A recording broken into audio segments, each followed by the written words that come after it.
Good morning আমার সকল বন্ধুদের। বন্ধুরা সকলে ভালো আছো? অবশ্যই আমিও ভালো আছি বন্ধুরা। তো আজকে আমি সর্ষে বাটা দিয়ে মাছ রান্না করব।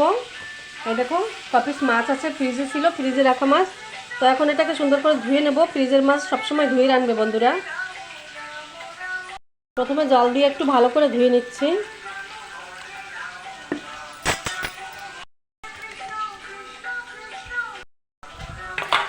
দেখো জল দিয়ে জল ঝরানোর জন্য ধুয়ে আমি এই ঝাঁঝরি গাবলায় রেখে দিলাম কিছু সময়ের জন্য। জলটা ঝরে যাবে। আমি চামচের 2 চামচ সর্ষে ভিজিয়ে রাখবো একটু সময় ভিজিয়ে রাখলে সর্ষেটা একটু নরম হবে, তো মিক্সিতে দিলে সুন্দরভাবে পেস্ট হয়ে যাবে। তোমরা চাইলে শিলনোড়াতেও করতে পারো। সঙ্গে দিয়ে দেবো 1 চামচ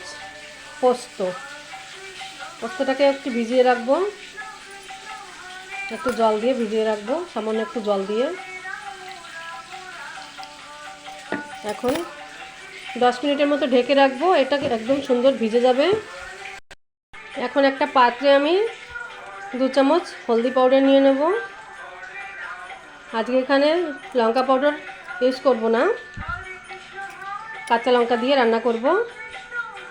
আর সঙ্গে দিয়ে দেব 2 চামচ লবণ, পরিমাণ মতো লবণ দিয়ে দেবো স্বাদ অনুসার।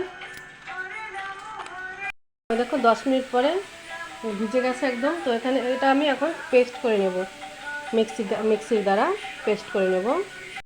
আর এর মধ্যে দিয়ে দেবো 4টে কাঁচা লঙ্কা। তোমরা চাইলে মরিচের ভাগ, লঙ্কার ভাগ বাড়িয়েও দিতে পারো, কমিয়েও দিতে পারো। তো এখন এটাকে পেস্ট করে নেব। তো এই দেখো পেস্ট করে নিয়েছি পোস্ত, সর্ষে আর কাঁচা লঙ্কা। তো আজকে আমি কাঁচা লঙ্কা দিয়েই, বাটা মশলা দিয়েই সর্ষে বাটা মাছের ঝোল রান্না করব। তো এখন আমি হলদি, লঙ্কা, মরিচ পাউডারের সঙ্গে এটাকে অ্যাড করে দিলাম। তো আর এদিকে আমার মাছগুলিরও জল একদম নিচে পড়ে গেছে দেখো। তখন আমি এই মাছগুলিও এখন এর সঙ্গে অ্যাড করে দেব মশলাগুলির সঙ্গে। তোমরা চাইলে এখানে মাছ বেশি পরিমাণেও দিতে পারো। এখন আমি এর মধ্যে দিয়ে দেবো সর্ষের তেল, 2 চামচ সর্ষের তেল দিয়ে দেবো। এখন আমি 2 চামচ সর্ষের তেল দিয়ে দিলাম। তো এখন আমি এটাকে সুন্দর করে মেখে নেব। বন্ধুরা তোমরা এটাকে হাত দিয়েও মাখতে পারো, আমি আজকে হাত লাগাবো না, ইচ্ছে করছে না। একদম সুন্দর করে মেখে নিতে হবে। দেখতে একটু কালারটা সাদা দেখাবে, কিন্তু একবার বানিয়ে খাও বন্ধুরা, অনেকই টেস্টি হয় কাঁচা লঙ্কার তরকারি। তো এই দেখো সুন্দর করে মেখে নিয়েছি, কালারটা কত সুন্দর লাগছে দেখো। তো এখন আমি কড়াইতে রান্না করব, ইন্ডাকশানে রান্না করব।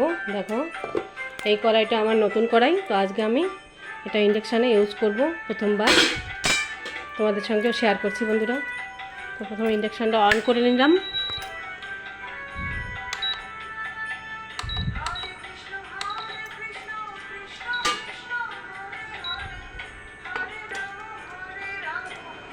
বসিয়ে দিয়েছি। কড়াইতে গরম হয়ে গেছে। তো এখন আমি একটু তেল দিয়ে দেবো এর মধ্যে।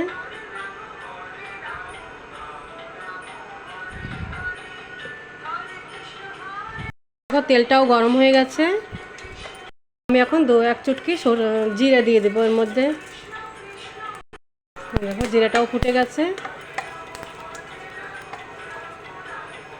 এখন এর মধ্যে মাছগুলি, মেখে রাখা মাছগুলি ঢেলে দেবো। একটু সময় নেড়ে চেড়ে তারপর আমি জল দিয়ে দেবো।